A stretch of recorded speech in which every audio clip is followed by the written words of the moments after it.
누가복음 19장 1절에서 10절까지 됐습니다. 예수님께서 여리고로 들어가 지나가십니다. 그런데 보라, 거기에 이름이 삭개오라 하는 사람이 있었는데 그는 세리들 가운데 우두머리요 부자다. 그가 예수님께서 누구신가 보고자 하였으나 그는 키가 작으므로 무리로 인해서 볼 수 없어 앞으로 달려나가서 주님을 보려고 한 뽕나무에 올라가니 그는 주님께서 그 길로 지나가시게 되었기 때문이더라. 예수님께서 그곳에 이르시자 그를 쳐다보시고 그에게 말씀하시기를 삭개오야 속히 내려오라. 이는 오늘은 내가 반드시 너희 집에 머물 것이기 때문이니라 하시니 그가 속히 내려와서 주님을 기쁨으로 영접하니라. 사람들이 그것을 보고 모두 수군거리며 말하기를 그가 죄인인 사람과 더불어 손님이 되어 들어갔도다 하니라. 삭개오가 서서 주님께 말씀드리기를 보소서, 주님, 내가 내 재산의 절반을 가난한 자들에게 주겠나이다. 또 만일 내가 누구로부터 부정한 방법으로 빼앗은 것이 있으면 내가 그에게 4배로 갚으리이다 하며 예수님께서 그에게 말씀하시기를 이날 구원이 이 집에 이르렀으니 그도 아브라함의 아들이로다. 이는 인자가 잃어버린 자를 찾고 구원하러 왔기 때문이라 하시니라. 여기까지만 읽었습니다.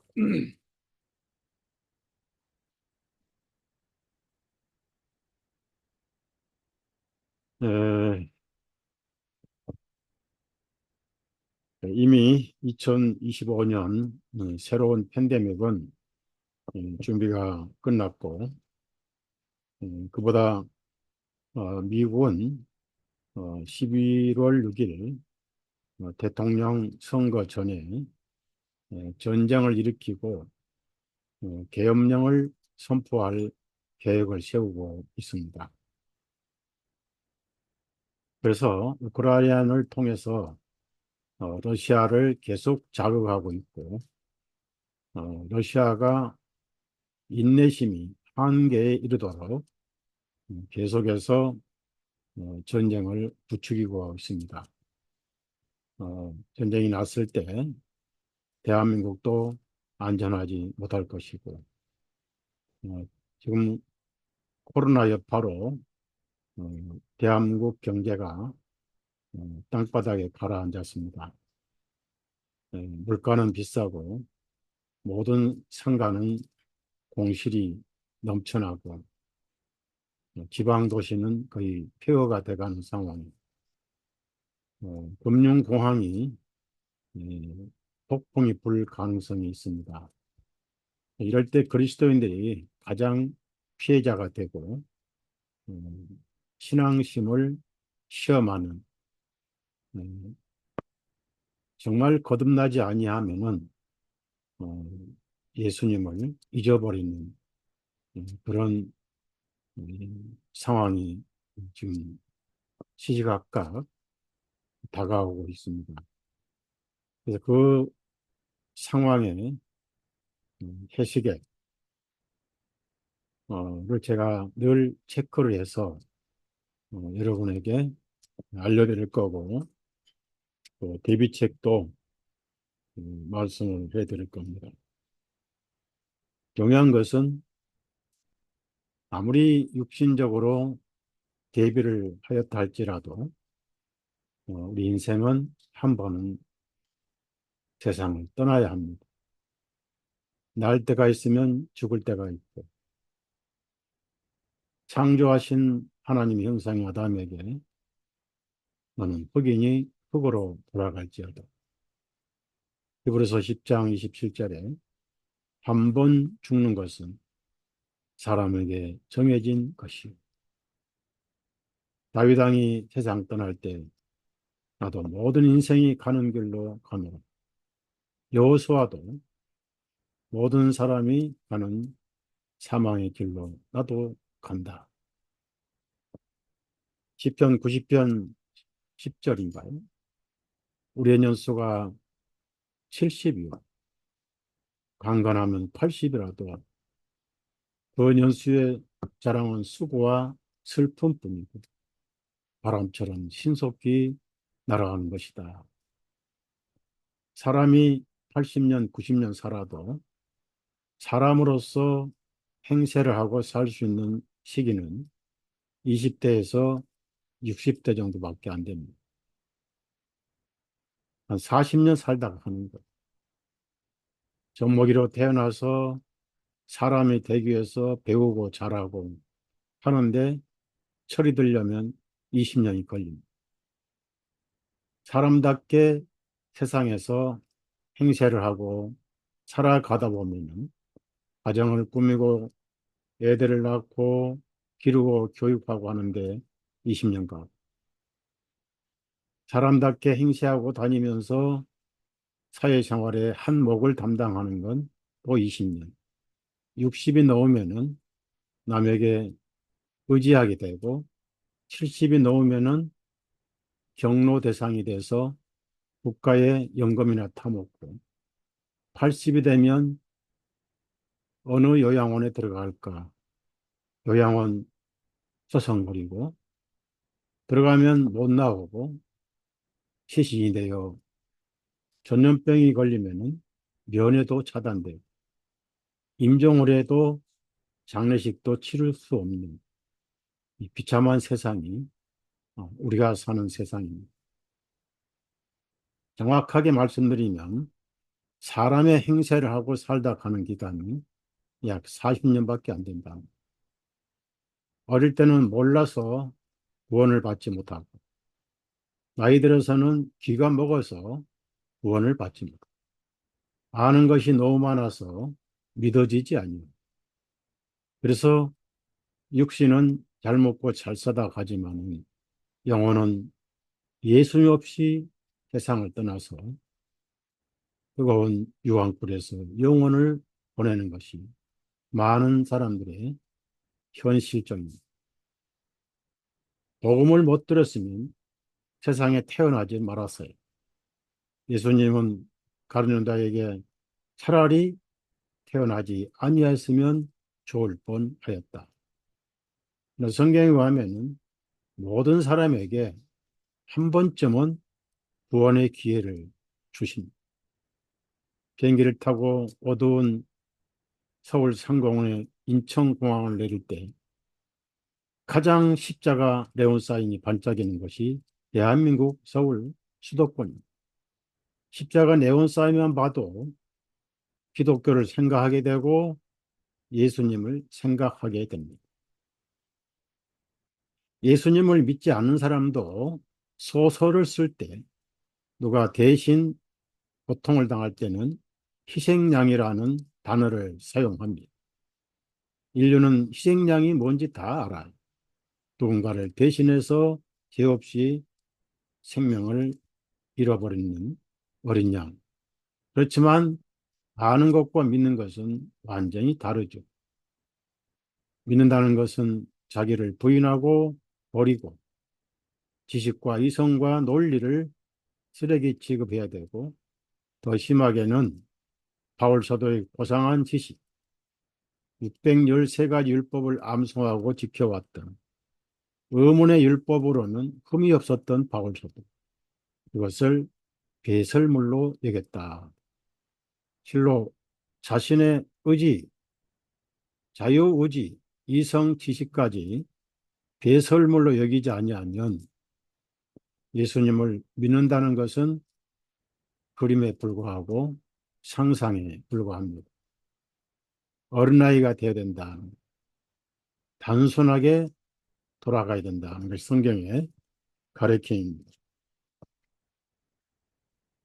제가 여리고에 대해서 여러 차례 말씀을 전했고 삭개오에 대해서도 말씀을 여러 차례 전한 기억이 있습니다.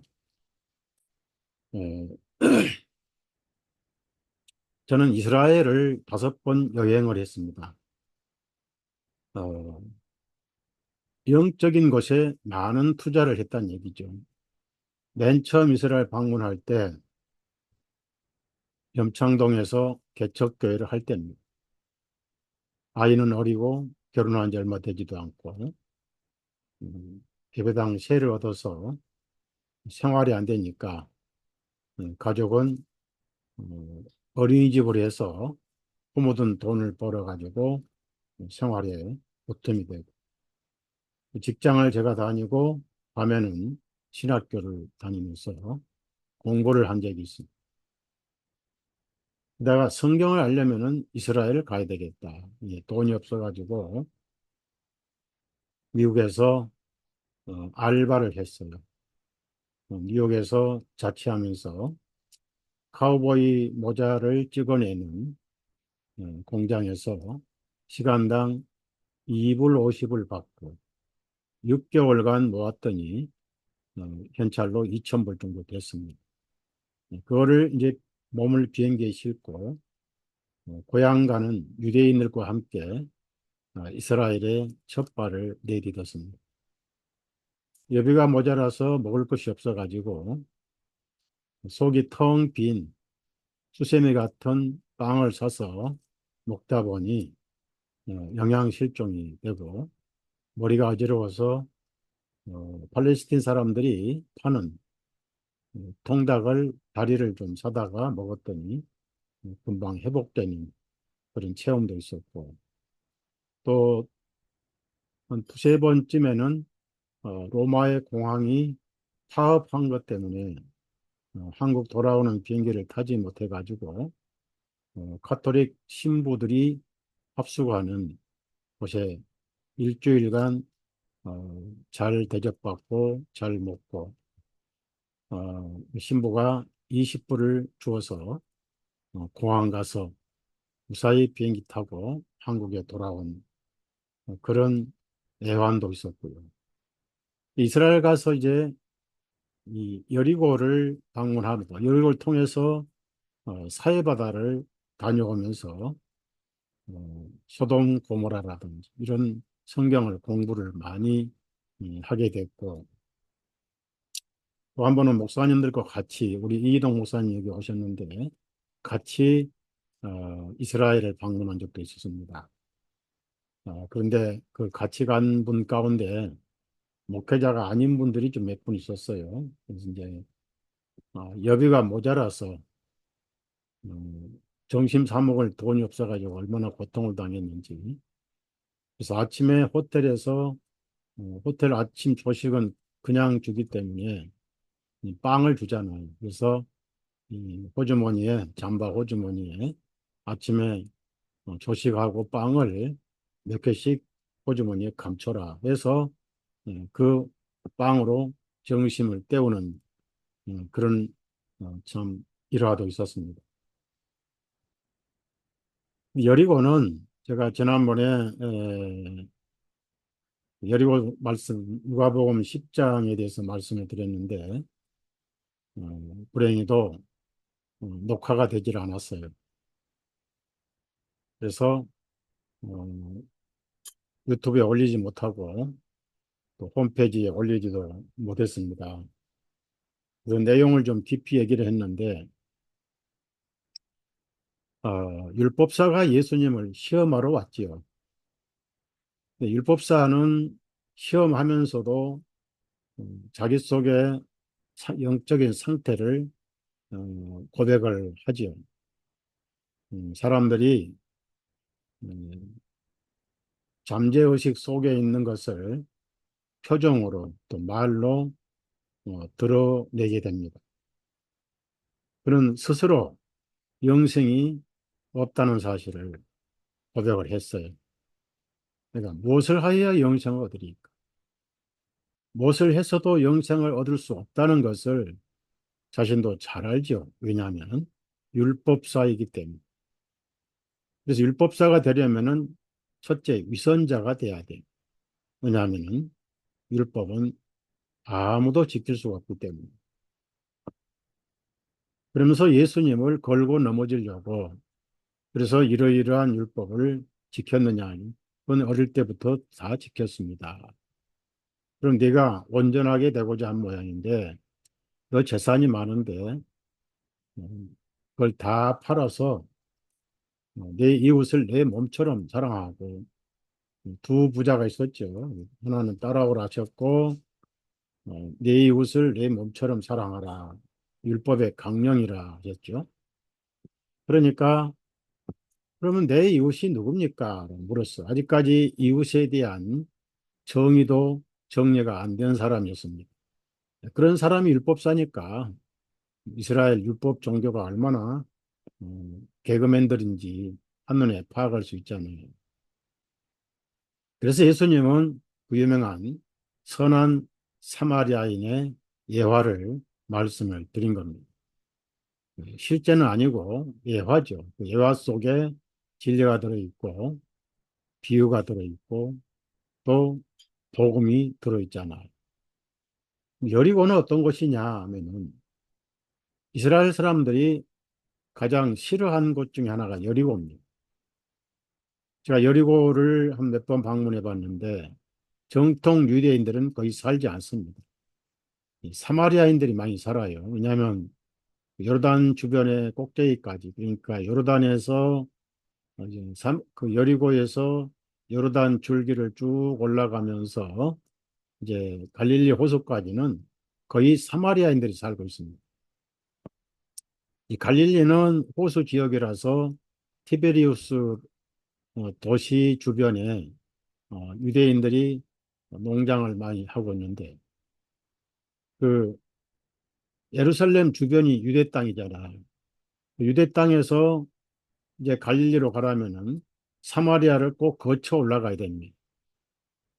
그런데 이제 갈릴리에서 예루살렘으로 올라가실 때 사마리아를 거쳐 가야 되는데 그 사람들이 통행을 못하게 하니까 요한과 야고보가 우리가 하늘에서 불이 내려와서 다 타버리게 하도록 하시겠습니까? 라고 예수님을 부추겼을 때 이 사람아 나는 세상을 멸망시키러 온 게 아닌데 너희들이 속에 영이 무슨 영인지 모르겠다라고 안타까운 그런 그러니까 여리고는 유대인들의 마음속에는 율법이 살아있기 때문에 여러분 아시다시피 가나안 땅의 첫 관문이 여리고였다고 말씀드렸지요.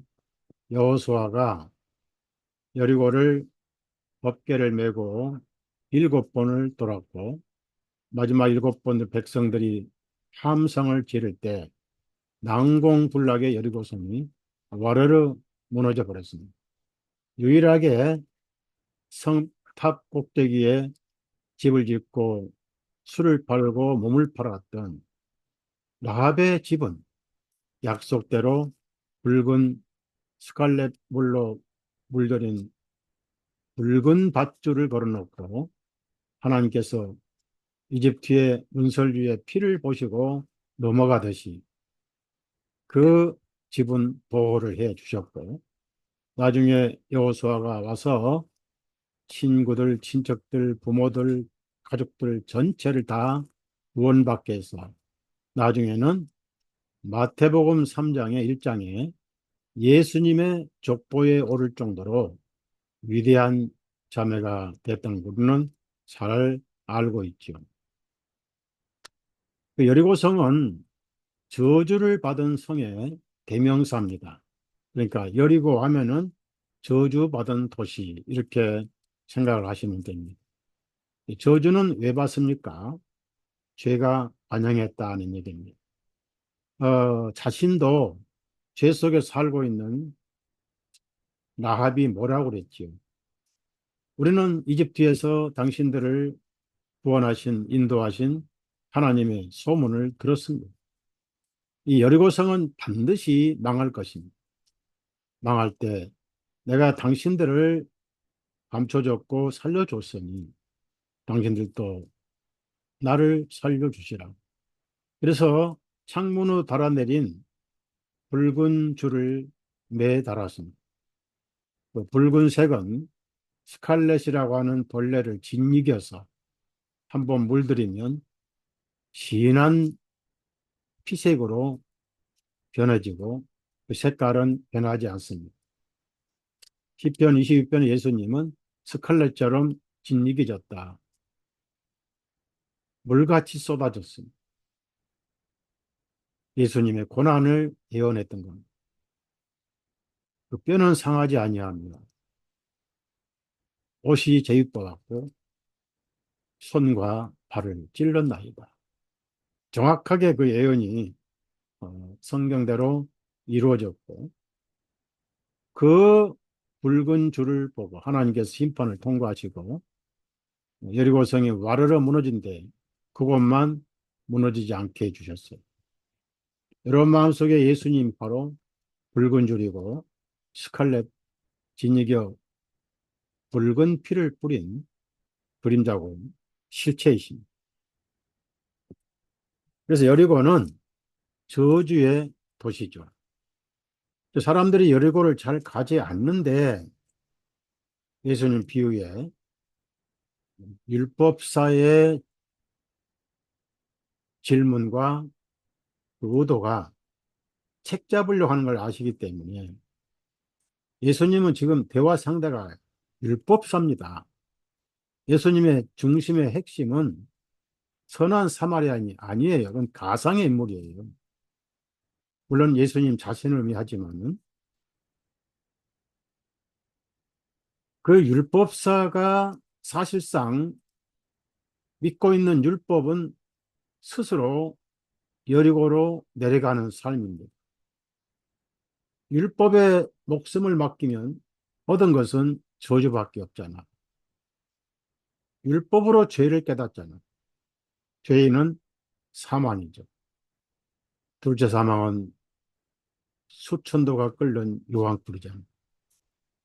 여리고로 내려갔다 그 말은 모든 인생은 아담 때부터 저주로 내려가서 죽어서 사해바다에 소금이 된다. 사해바다는 생물이 하나도 없습니다. 죽음의 바다죠. 내려가다가 강도를 만났어요. 강도가 입을 만한 옷을 벗겨서 팔아먹으려고 소지품 다 뒤지고 다 뺏어가 그것도 쫓아오지 못하고 신고 못하게 몽둥이로 두들겨 펴서 피투성이를 만들었어요. 목숨만 붙어있는 비참한 상태입니다. 뭘 의미합니까? 율법에 두들겨 맞은 양심을 의미합니다. 이방인의 양심은 선의 기준이 달라서 악이 의가 될 수도 있고 죄가 자랑거리가 될 수도 있습니다. 그러나 율법 앞에 양심은 비참한 피해자가 되는 것. 율법이란 의에 두들겨 맞아서 피투성이 몽둥이 두들겨 맞은 스스로는 일어설 수도 없고. 근데 거기까지는 좋았는데 제사장까지도 저주받은 여리고로 내려갔습니다. 길이 좁고 하나밖에 없기 때문에 지옥의 길은 하나죠. 그 신음하고 있는 죽어가는 사람을 보고 누구보다 앞서서 돌봐주고 살려야 될 제사장이 피해서 지나가 버렸어요. 피해 지나간 이유가 뭘까요? 레위기를 보거나 출애굽기를 보면은 죽음을 만지지 말라 그랬고 죽은 것은 죄 때문에 죽은 것이니까 죄와 교제하지 말라 그런 말씀인데 율법을 지키느라고 피해갔어. 레위 제사장을 돕는 것이 레위인입니다. 제가 오늘 여호수아 레위기를 살펴보니까 레위 지파는 여리고나 요단강의 땅을 배급받은 적이 없습니다. 민수기 18장 20절 보면은 그들에게는 기업이 없다 그랬어요. 나중에 다른 지파들로부터 땅을 얻어가지고 땅의 배분이 끝났는데 여리고는 들어있지 않습니다. 구약의 배부 지역을 보면은 레위인들은 항상 성막 바로 중심에 거하면서 성막에서 섬겼던 겁니다. 예루살렘 성전에도 마찬가지. 그들이 여리고에 살 이유가 없어요. 그런데 내려갔다는 것은 영적인 사명을 상실해 버렸다. 누가? 예수님을 시험하러 온 율법사의 영적 상태가 내려가고 있는 중이에요. 자기가 지키는 율법에 충실하다 보니까 강도 만난 자를 피해서 가버렸어. 따지고 보면 그 강도 만난 자의 실체가 바로 율법사의 영혼이었습니다. 그 영혼이 지금 율법 때문에 강도 만나고 자기가 믿는 율법에 의해서 자기 영혼을 내팽개치고 여리고 지옥으로 가고 있었다는 겁니다. 레위인도 마찬가지. 그런데 어떤 사마리아인은 왜 사마리아인입니까? 우리가 이스라엘 갔을 때 그 사마리아 동네를 거쳐서 갈릴리로 올라갑니다. 사마리아인들은 지금도 유대인들과 상극이에요. 돌을 던져요. 버스에다 돌을 던집니다. 상종하지 아니하더라. 요한복음 4장에 말씀이 나오잖아요. 그러니까 항상 멸시받고 천대받고 사마리아인들이 가면은 고개 돌리고 춤을 뱉어버려요. 상종을 하지 않습니다. 바리새인이 예수님 율법사가 시험하러 오면서 예수님을 사마리안 중에 사마리아인으로 천대하고 멸시했던 겁니다. 그 사마리아인은 목적지가 여리고가 아니에요. 여행 중이었어요. 여행은 뭔가 관광차 다니잖아요. 사막에 무슨 관광할 거 있습니까? 잃어버린 영혼을 찾으신 예수님을 의미합니다. 보자마자 짐승에서 내려왔습니다. 예수님은 당나귀를 타시고 예루살렘 입성하실 때 왕 중의 왕으로 대접받으셨어요. 그 왕이 겸손하여 스가랴 말씀처럼 당나귀를 타셨다. 그러나 백성들은 나무를 길에 깔고 옷을 펴면서 호산나 이스라엘 왕 다윗의 자손 찬송을 부른 기억을 우리가 잘 알잖아요. 그리고 가지고 다니던 포도즙을 상처에 발랐고 증발하지 않고 오염되지 않고 덧나지 않고 염증 생기지 않도록 올리브 기름을 발랐습니다. 예수님은 그분의 피를 우리에게 주셨어요. 어디에 상처 났습니까? 죄 때문에 상처난 양심입니다. 사실상 그 율법사의 양심이 상처가 났어요. 양심의 죄에 대한 상처는 어떤 방법으로도 치유가 되지 않습니다.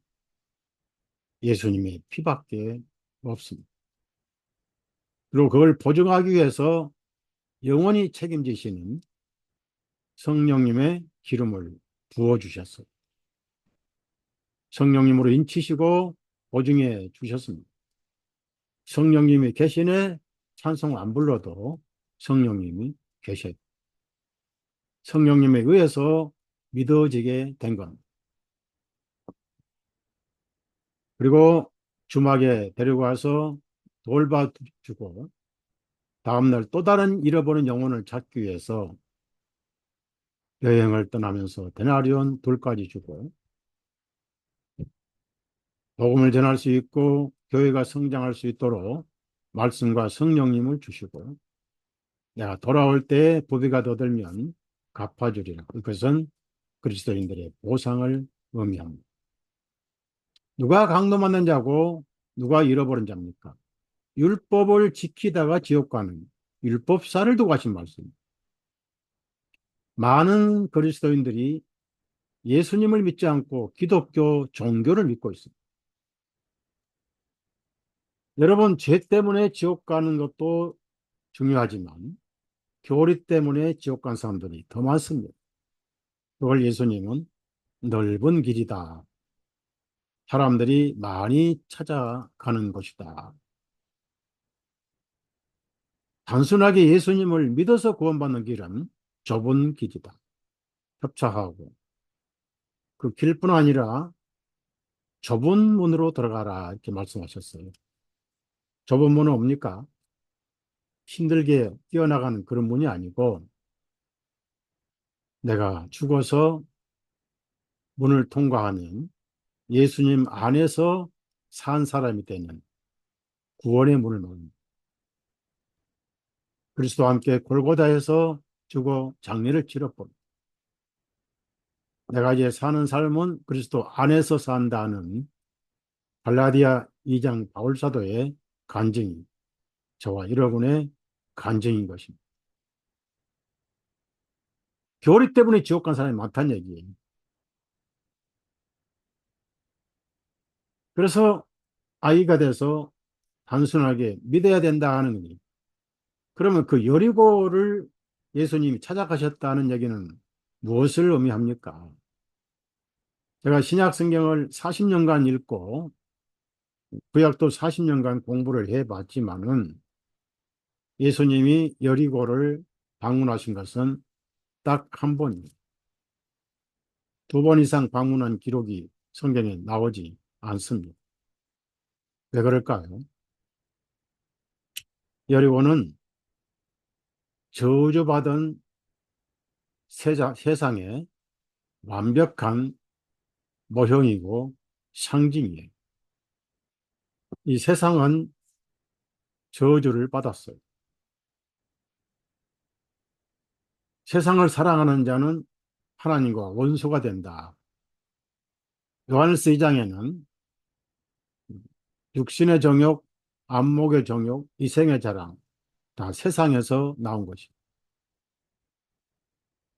세상을 사랑하는 자는 하나님을 사랑할 수가 없죠. 그래서 세상에 죄 때문에 저주가 임했잖아요. 로마서 3장 12절, 5장 12절에 한 사람으로 말미암아 죄가 세상에 들어오고 죄로 말미암아 사망이 왔네. 한 사람이 죄인 돼서 모든 사람이 죄인 돼 모든 사람에게 사망이 이르렀느니라 이런 말씀이 있잖아요. 그래서 그 여리고는 유대인 상식에는 별로 방문할 곳이 못 된다는 겁니다. 특별한 일이 없으면 거기를 가지 않습니다. 바로 밑에는 사해바다니까 사해바다 못 들어갑니까? 죽음의 바다에 염해라고 그랬지 염해. 그런데 거기에 갈릴리에서 마지막 유월절을 이루시기 위해서 갈릴리에서부터 사마리아 땅을 거쳐서 가려고 해서 사마리아 사람들 거절해서 돌아서 여리고로 가셨습니다. 여리고로 가신 목적이 사마리아를 피해서 그냥 거쳐가는 길이 아니라 마지막 방문하시면서 위대한 진리를 계시해 주시고 거기에 눈먼 맹인을 보게 해 주시고 여기 보면은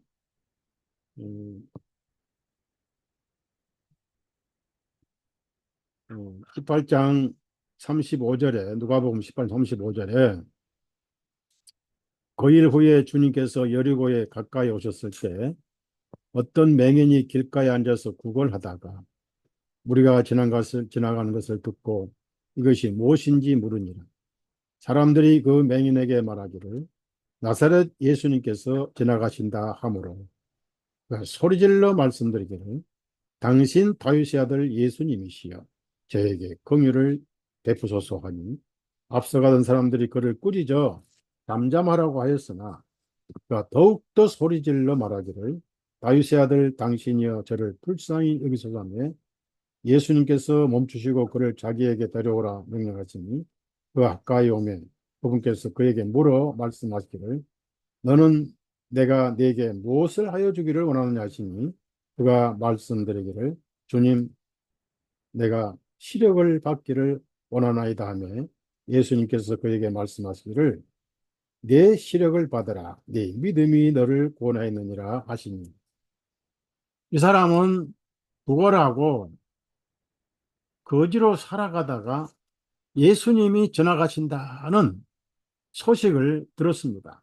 얼굴도 모르고 목소리도 한 번도 들어본 적이 없고 예수님이란 이름에 정신이 번쩍 들어가지고 어떻게든지 예수님을 불러서 자신을 보게 하려고 소리를 질렀어. 전심을 다해서 예수님을 찾는 자는 반드시 만나게 돼 있습니다. 예, 그런 자를 위해서 오셨습니다. 돈을 구하는 것이 아니고 그래서 뭘 구하는지 아시면서 모르셨어요. 시력을 보기를 원합니다. 바로 그거다. 네, 믿음대로 될지어다. 두 가지 목적에서 왔는데 하나는 눈을 보게 하는 겁니다. 여러분 성경 요한복음 9장에 나을 때부터 장님인 사람이 예수님을 만났습니다. 눈에 흙을 발라서 예수님의 침을 흙에 비벼서 눈에 바르시고 실로와 못에 가서 씻어라 그랬어요. 실로함은 보내심을 받았다는 뜻이 들어있습니다. 실로함. 우리 인간은 날 때부터 영적 맹인이었어요. 맹인이란 뭘 의미합니까? 하나님을 볼 수가 없다. 마태복음 5장의 심령이 청결한 자는 저희가 하나님을 볼 것이요. 마음의 눈으로 하나님을 볼 수 있어야 됩니다. 우리가 사람도 잘못한 게 있으면 눈을 내리깔잖아요.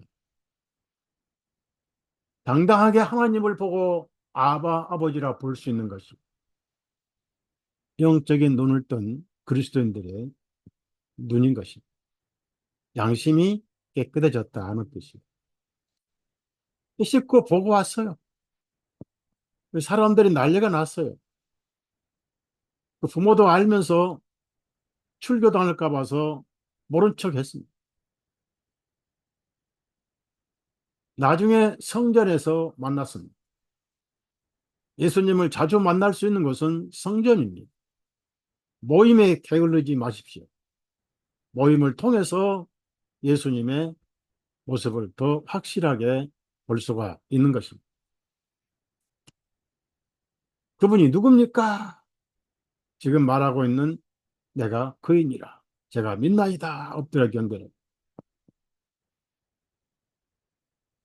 보고자 하는 자는 맹인이고 보지 못한다는 자는 보고 있느니라.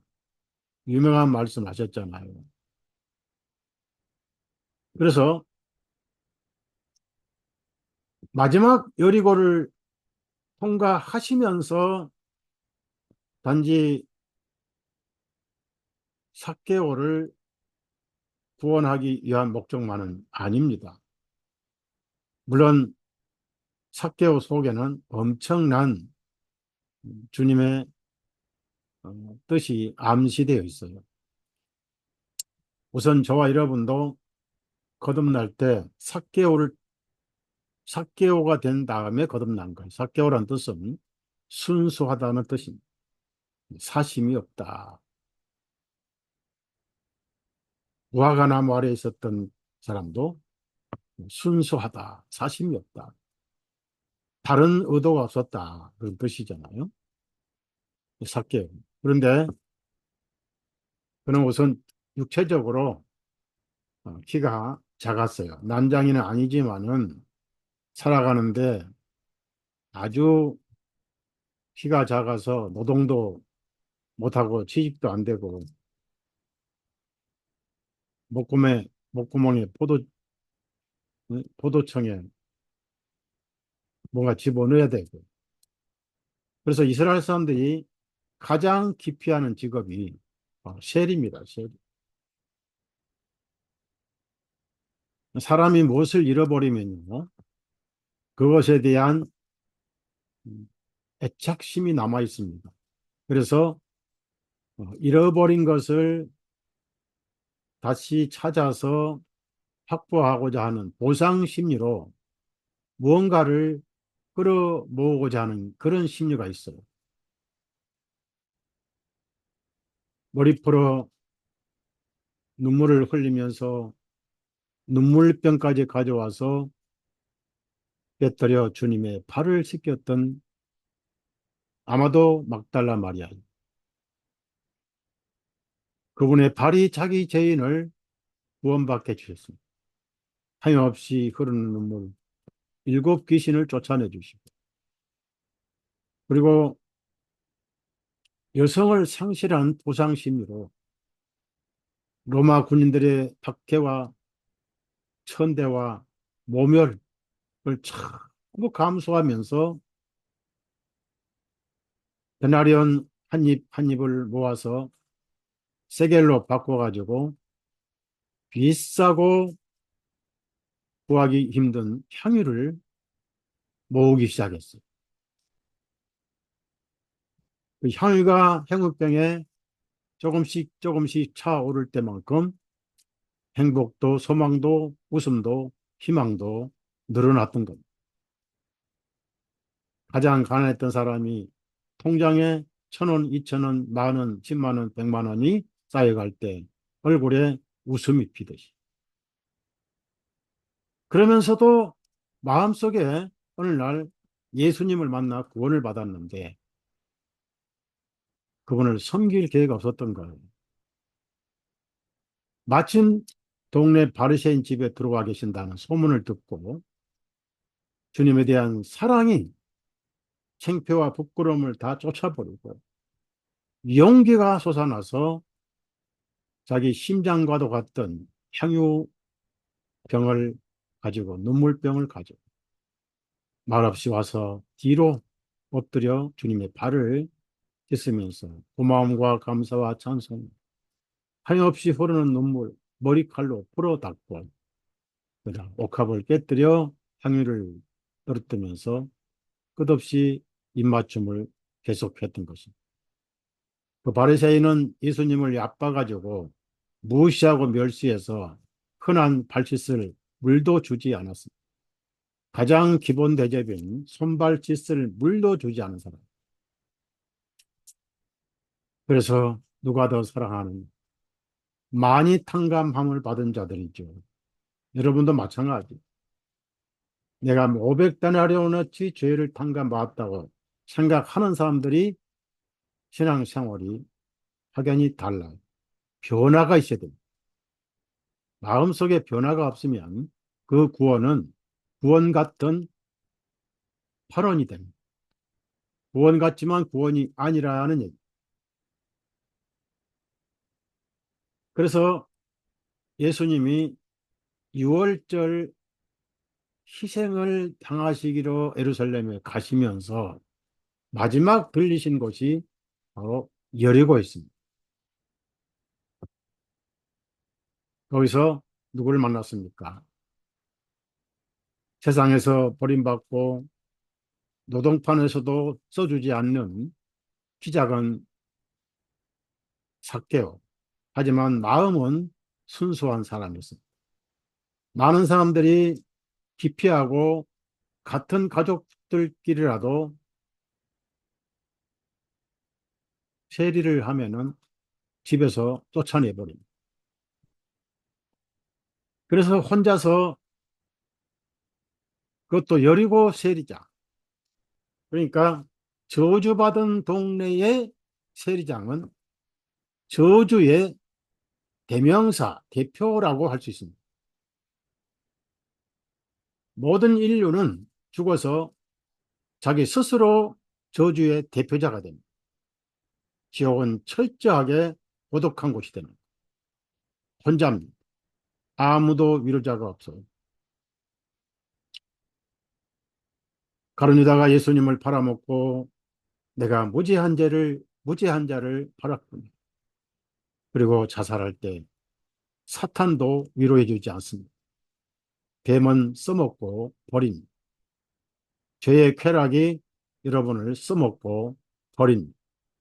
지옥에 있을 때 아무도 위로해 주지 않고 울어주지 않고 누구도 배반하고 조롱합니다. 내가 즐겼던 죄가 지옥에서 조롱합니다.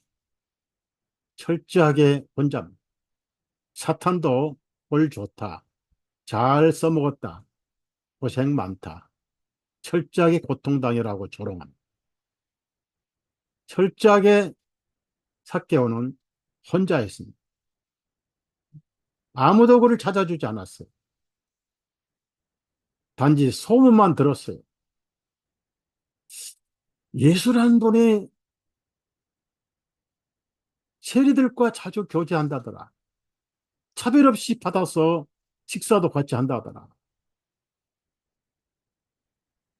특히 그 제자 가운데 세리도 들어있다더라. 조건 없이 받아 같이 다닌다더라. 하는 같은 업계니까 소문을 들었죠. 이 삭개오에게 예루살렘에 와서 세무장하라는 초청은 없었습니다. 여리고가 그의 집이고 딱 맞는 곳이었어요. 여리고는 지옥의 모습이었습니다. 거기서 세무장은 죄인 중에 괴수였습니다.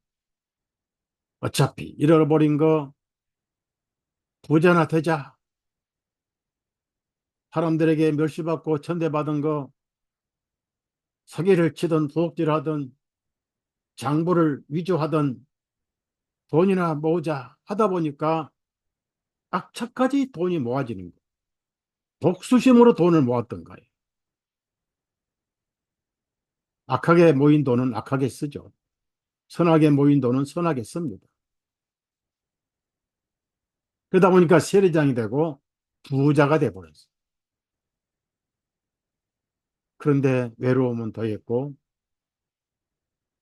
아무도 찾아온 사람도 없고 일곱 절기 명절이 돼서 무교절이 되든 유월절이 되든 소실절이 되든 오순절이 되든 모두가 다 돈만 빌리러 오지 돈 빌리고 난 다음에 왕따 시켰어. 철저하게 고독한 외로운 죄인이 되어버렸던 거. 세리장이지만 죄인장이었어요. 모두가 지옥에 가서는 그걸 체험할 것입니다.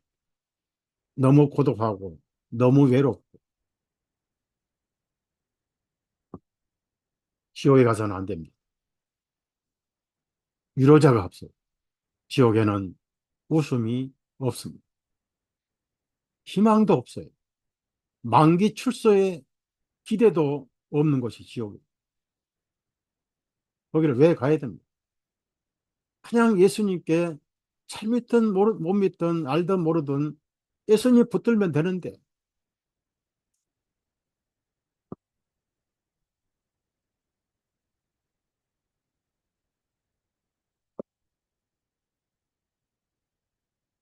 세상 것을 많이 가질수록 고독감이 넘칩니다.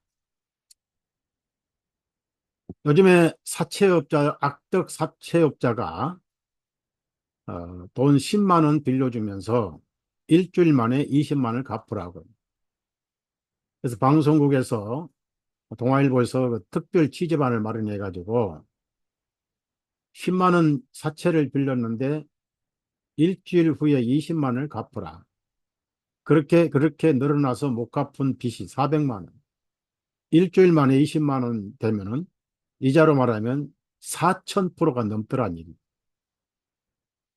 처음에는 자기가 빚쟁이 되다가 자기 빚을 갚으려고 또 사채업자에 이용당하는 제 이자의 사기꾼이 돼가지고 젊은 사람이 자기도 당했는데 자기도 그런 사람의 고통을 주는 사기꾼이 돼가지고 끊임없이 양심이 괴롭더랍니다. 그래서 그만두는데 너 그만두면 그만한 돈을 벌 곳이 없어 라고 회유를 했지만은 죽으면 죽을지언정 나 같은 고통을 또 다른 사람에게 줄 수가 없다라고 그걸 그만두고 방송 기자에게 어, 그 취재팀에게 폭로한 것이 나옵니다. 돈이 쌓일수록 고독이 넘칩니다. 세상에 부가 넘칠수록 죄의 외로움은 더한 거예요. 삭개오가 그런 사람이었어요. 그런데 어느 날 6월절이 가까워오는데 6월절 다 예루살렘에 가잖아요. 삭개오는 못 갑니다. 사방에 얼굴이 팔렸고 여리고 하면 다 손가락질하는 도시, 다 침뱉는 도시의 세리장이라니. 아이고 얼굴만 봐도 징그럽다 할 사람이 예루살렘에 6월절 지키러 갈 이유가 없잖아. 안 가는 게 행복이잖아. 그런데 어느 날 집을 나설 수밖에 없는 소문이 들려왔어요. 나사렛 예수님이란 분, 호기심을 가지고 있었는데 내가 그분을 만나러 예루살렘까지 갈 수는 없지만은 그분이 여기를 지나가신다. 누군가 세례를 통해서 소문을 들었던 거예요. 이때가 아니면 내가 그분 얼굴만 봐도 소원이 없겠다. 아무도 나를 알아주지 않지만은 돈 빌려오거나 세금 깎아달라고 할 때는 나를 찾아오지만은 일단 돈이 가면은 마음도 따라가고. 언제 봤냐? 그런 그 예수님이 세리들과 같이 식사하시고 그 제자 중에 세리도 있다는 소식 들었어요. 마태죠, 마태. 얼굴에다 보면 내가 이 고독한 외로움을 이길 수 있겠구나. 그러면서 조그만 키 작은 사람이 길을 나섰습니다. 예수란 분이 어떤 분입니까? 예수님에 대해서 알고 싶은 생각이 있어야 되고, 보고 싶은 생각이 있어야 되고, 만나고 싶은 생각이 있어야 됩니다. 절대 구원은 억지로 떠먹여주지 않습니다. 천국 가기 싫은데 누가 데려갑니까? 본인이 싫다는데 가고 싶어요. 천국을 그리워해야 됩니다. 아까 맹인에게 내가 무엇을 해주기 원하느냐? 보기를 원합니다. 내 시력을 받아라. 믿음대로 될지니라. 예수님 우리 마음에 무엇이 급한지를 다 아셔요.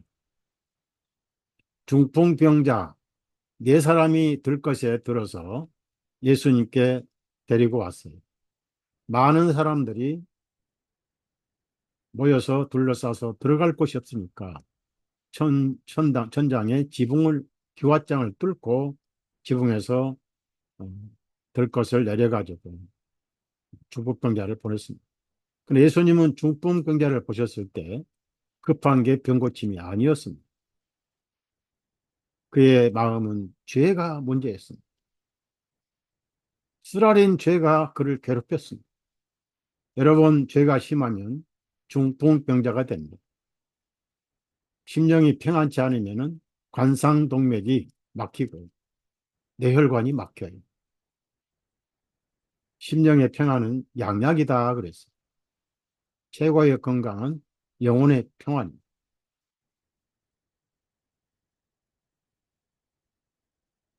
하트가 평안해야 몸부질이 잘 되고 혈액순환이 잘 됩니다. 두려움과 근심은 심장을 부들부들 떨게 만들지 않아요.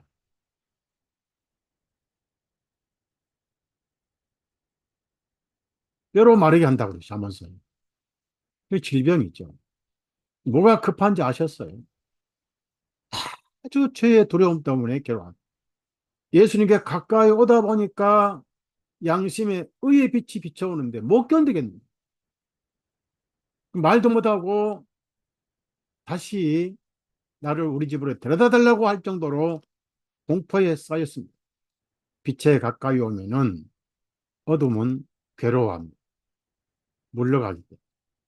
예수님이 급하게 하신 말씀입니다. 이 사람아, 네 죄를 사함 받았느니라. 깜짝 놀라.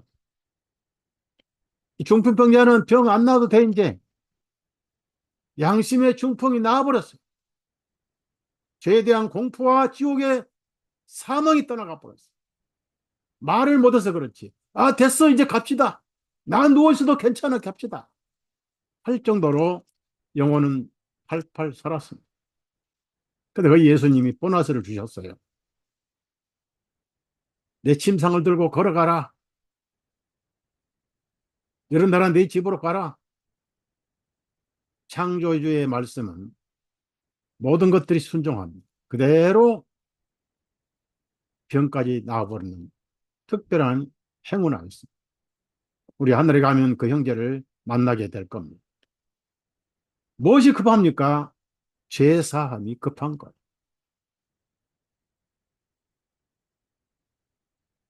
이 삭개오도 마찬가지입니다.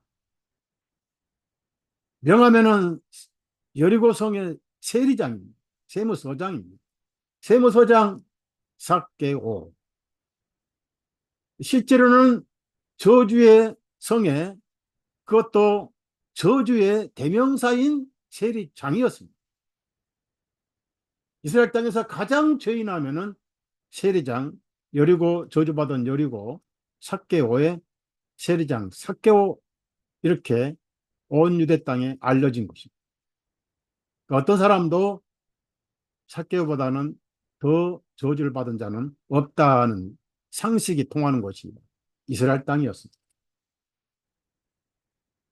그런데 그가 사람들이 많아서 원문에는 무화과 나무라고 하는데 개역 성경에는 뽕나무라고.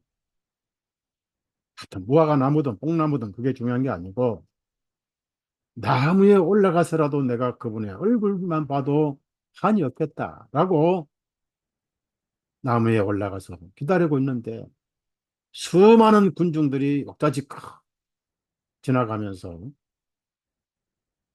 인해 전술할까? 마귀는 인해 전술을 통해서 예수님을 감추어요. 인간에 의해 무리 속에 예수님을 감춰요. 종교적 교리 속에 예수님을 감춰버려요. 장로교 칼빈의 애정론 때문에 지옥 갑니다. 애정론이 그들은 구원자입니다. 알미니안주의 그 교리가 구원자예요. 성결교에 성결해야 구원이 유지된다. 그 교리가 지옥을 데려고. 사랑하는 여러분, 사람이 만든 교리는 죄인을 차단시켜버려요. 교리가 무서운 것입니다. 그래서 예수님 모습을 보고 그 모습만 봐도 신기하고 오묘하고, 그런데 갑자기 그분을 삭개오가 서 있는 곳에 오시더니 걸음을 멈춥니다. 얼굴을 드시는데 깜짝 놀라요. 하마터면 그 나무에서 떨어져 팔다리가 부러질 뻔했어요. 이러면 어떻게 하셨는지. 삭개오야 내려오라. 가슴이 뭉클뭉클해지는 거예요. 어떻게 내 이름을 아셨을까? 그러시면서 그냥 내려오란 게 아니라 오늘 밤은 반드시 너희 집에서 하룻밤을 묵고 가야 되겠다. 여기서 우리는 예수님의 깊은 마음을 알 수가 있습니다. 여리고는 저주받은 세상의 대표 도시입니다. 아무리 저주받은 세상이라 하더라도 죄인이 없으면 저주가 없잖아요. 가장 저주받은 삭개오 죄인의 대표입니다. 대표는 군중을 대표하죠. 오늘 저와 여러분의 대표였습니다. 우리가 서울에 살든 부산에 살든 부천에 살든 우리의 영적인 도시는 저주받은 여리고 있습니다. 이 세상은 아담이 죄를 지었을 때 에덴 동산에서 추방당한, 거기를 접근 차단한 화영금이 돌고 있었습니다.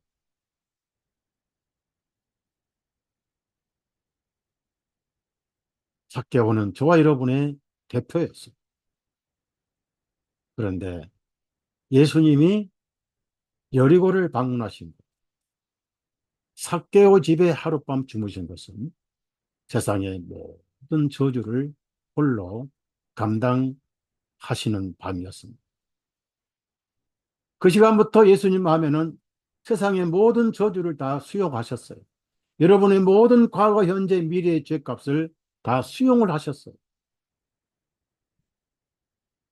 그 주무셨다 그 말은 모든 세상 죄, 여리고 같은 세상의 모든 죄인들, 대표 삭개오의 그 도둑질하고 사기친 죄, 세겔로 돈을 뺏어가지고 데나리온을 바꿔서 원수인 로마에 갖다 바치고 나머지는 고막가신 입마에 복귀단 하나님의 것을 도둑질한 11조가 아니라 하나님의 것을 뺏어서 도둑질한 죄인 중에 죄인 삭개오 집에 예수님이 주무신 것은 그 죄값을 예수님이 스스로 찾아오셨다. 스스로 감당하셨다는 것. 그때부터 예수님 마음은 골고다에서 다 이루었다실 때까지 여리고에 계셨고 삭개오 집에 계셨던 것입니다.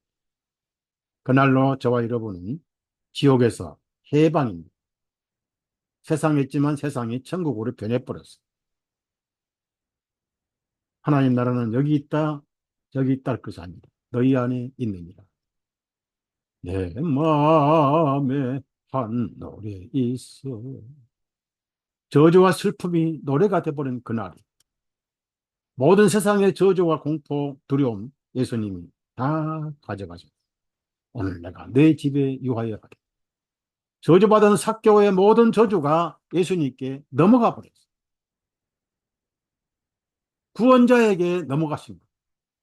구원자는 구원받을 죄인에게 찾아오시는 거예요. 삭개오 개인을 권하신 거 아니라 예수님 마음에는 오늘 일을 권하신 거예요. 그날 오늘 위의 저주를 다 받아버렸습니다. 더 이상 저주는 없습니다. 왜? 믿는 자는 죄인이 아니기 때문에. 회개하라 뉘우치라 그런 말씀 하신 적이 없어요. 그냥 찾아오시면 그것이 심령을 변화시키는 거예요. 사랑이 변화시키는 거예요. 강요는 복음이 아닙니다.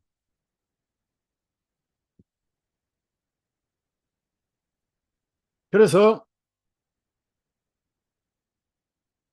삭개오에 속히 내려오라 이는 오늘은 내가 반드시 너희 집에 머물 것이기 때문이라. 세상에 자기가 삭개오가 여리고의 세무장으로 취임한 이래 자기 집에 모시는 손님은 단 한 분밖에 없었어요. 그분이 죄인의 집에 찾아오신 예수님이었습니다. 여러분이 가장 고독감을 느낄 때 예수님 찾아오시고 가장 죄의식을 느낄 때 예수님은 찾아오셨어요. 그 이후로 계속 그럽니다. 마귀는 고물상에서 여러분의 죄를 잘 또 찾아내요. 기억 속에서 잘 또 찾아내 가지고 그걸 또 가지고 골탕 먹이고 기억나게 하고 생각나게 합니다. 그러나 여러분 하나님은 기억하지 아니하십니다. 예레미야 31장 34절, 이브리서 10장 17절부터 18절, 기억하지 아니하십니다. 찬송을 부르세요. 기억 아니하시네, 기억 아니하시네. 그날 삭개오의 마음에 천국이 이루어진 거예요. 저주받은 여리고에 천국이 이루어진 거예요. 그래서 변화가 생겼어요. 무슨 변화? 가만히 있어도 변화가 생겨가지고 뭐라고 했습니까? 8절에 삭개오가 서서 주님께 말씀드리기를, 보소서 주님, 내가 내 재산의 절반을 가난한 자들에게 주겠나이다. 또 만일 내가 누구로부터 부정한 방법으로 빼앗은 것이 있으면 내가 그에게 네 배로 갚으리이다. 예, 자기가 지은 죄를 왜 모르겠습니까? 그는 유대인이고 율법을 잘 알고 있었어요. 그게 늘 걸렸어요. 양심은 거짓말 안 하잖아요. 양심은 영원한 고발자고 영원한 증인이잖아. 그러니까 거짓말 못하고 양심에 찔린 것을 그는 입으로 실토한 거예요. 네 배로 갚는 것은, 도적질한 것은 네 배로 갚아라는 율법이 있어요. 신명기 22장 1절 한번 찾아보세요. 자, 출애굽기.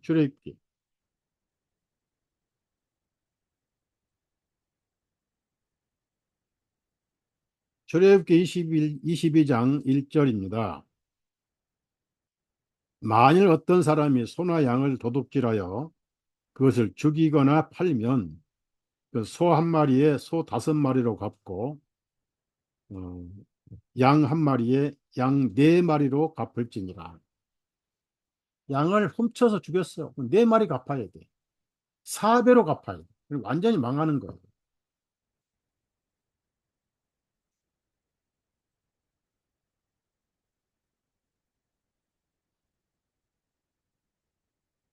그 다음에 사무엘하 12장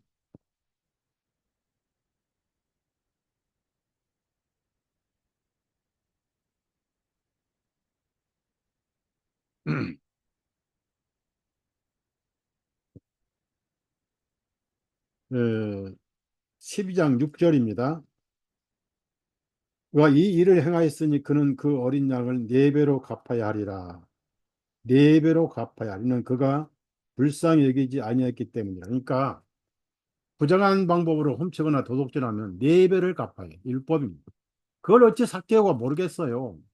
하지만은 그 죄를 지을 때마다 율법이 기억이 났지만은 돈이 모이는 재미로 그 율법의 양심의 소리를 입막음을 할 수가 있었다는 얘기입니다. 그게 우리 욕심이에요. 육신은 양심을 억압하고 양심을 달래고 양심에 핑계를 댑니다. 그래서 양심은 병들어가고 약해지고 점점 벙어리가 돼갑니다. 끝까지 작은 죄라도 양심이 소리 지르면 구원을 받아요. 왜? 예수님은 죄인을 구원하러 오셨기 때문에. 또 갚을 때는 5분의 1을 더 갚아야 된다. 그 법칙이 뭘 의미합니까? 어떻게 죄값만 5분의 1을 더 갚고 4배로 갚겠습니까? 반대로 생각해 보세요. 우리가 죄를 지었는데 예수님은 그리스도의 보혈로 5분의 1을 더 갚아주셨어요. 우리가 10개를 죄를 지었는데 예수님은 12개를 갚아주셨어요. 예수님은 하나님 앞에 하나님의 피로 저와 여러분이 지은 죄에 4배를 더해서 갚아주셨어요. 넉넉히 갚아주셨어요. 갚고도 남을 정도로 갚아주셨어요. 그래서 저와 여러분은 은혜 바다에서 마음껏 쉬고 마음껏 누리게 됩니다. 그만큼 예수님 피는 측량할 수 없는 귀한 보혈이잖아요.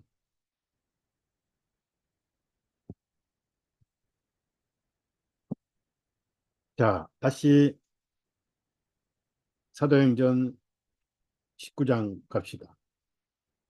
그때 그렇게 하라고도 하지 않았고 강요도 하지 않았습니다. 마음의 은혜가 이르면 심령의 변화가 오는 거예요. 그게 하나님을 사랑하게 된다 그 말. 예수님을 마음의 중심에 모시게 된다 그 말. 그래서 노래가 나오잖아요. 모든 찬송은 시잖아요. 누가 쓰라해 쓴 거 아니잖아요. 음악회 내서 오스카 상 받으려고 만든 찬송이 아니잖아요. 자기 간증이죠, 자기 간.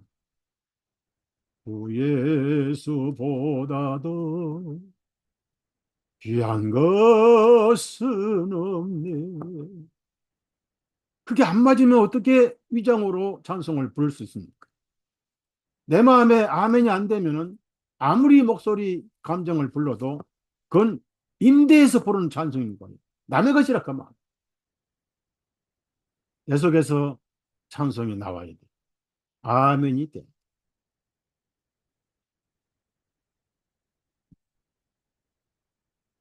구절 보니까 예수님께서 그에게 말씀하기를 이날 구원이 이 집에 이르렀으니 그도 아브라함의 아들이로다.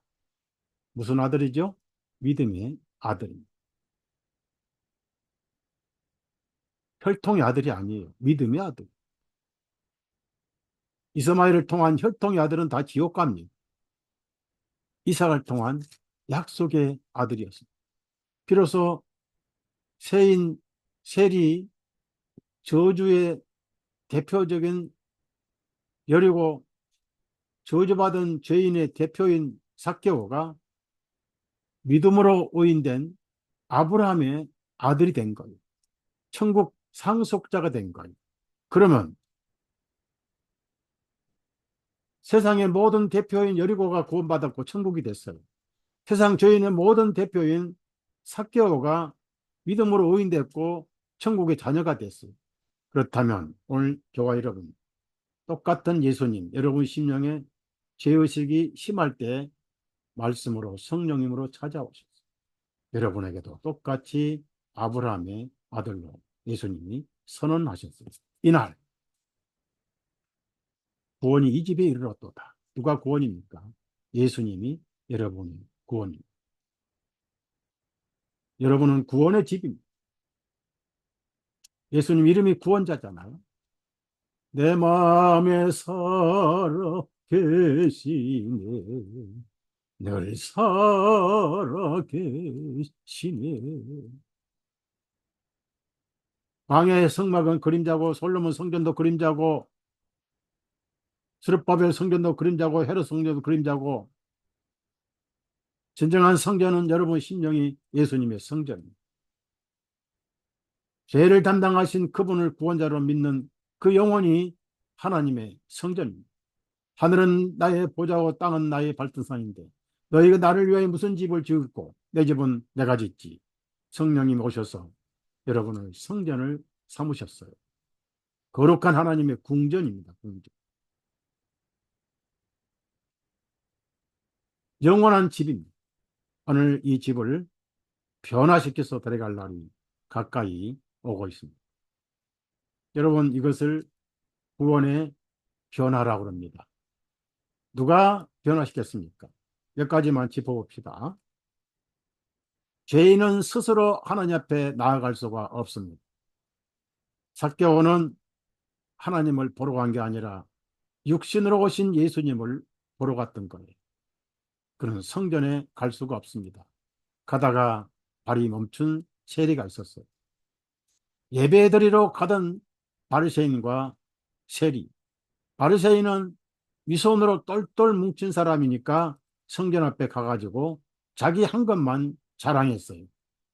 소득의 11조를 드리고 일주일에 2번 금식하고 어쩌고저쩌고 하면서 저 사람과도 같이 아니하고 남에게 비교를 합니다.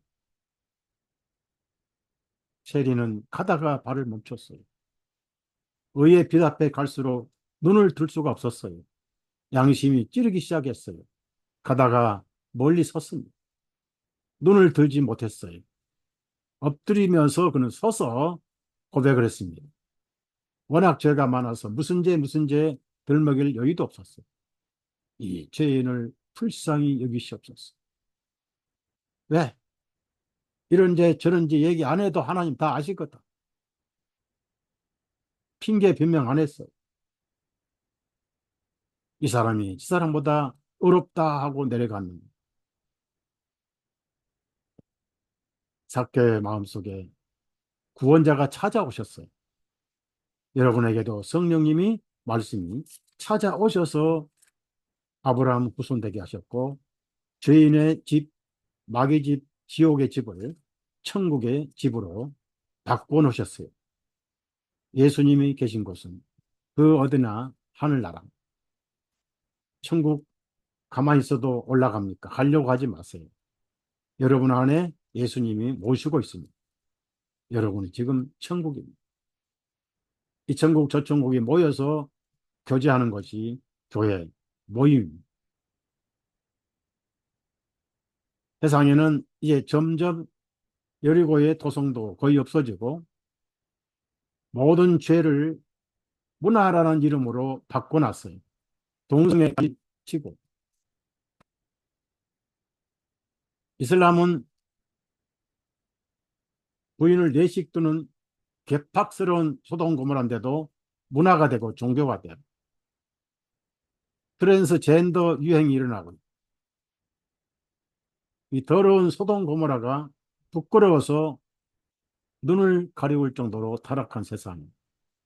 어디를 가도 여리고성을 찾아보기 힘들고 어디를 가도 학교 영혼을 만날 수가 없습니다. 기존에 자기로 배가 부른 사람들 거듭나라 그러면 그거 초보적이지.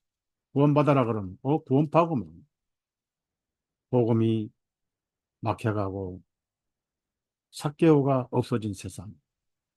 그러면 성령님은 뭐 하시죠? 저와 여러분을 변화시켰어요. 고향으로 가게 됩니다. 야곱이 얼룩점이 있는 양떼들 그리고 네 부인들 11아들과 딸 하나 데리고 고향으로 간 다음 라반의 집은 쓸쓸한 황폐가 되어버렸어요. 약속이 떠나버렸고 은혜가 떠나버렸어요. 하나님의 약속에 무리가 있는 동안 그곳이 천국입니다. 어느 날 우리는 호련히 떠날 거예요. 3차 핵전쟁 전에 갈지 후에 갈지 아무도 모릅니다. 그러나 예수님은 바쁘시다는 것은 알고 있습니다. 사탄이 지옥 갈 날을 알고 계십니다. 구원받은 거 감사드리시고 잘 누리시고 잘 관리하시고 여러분 가족 나팔소리 나기 전에 온 가족이 구원받도록 기도하십시오. 음.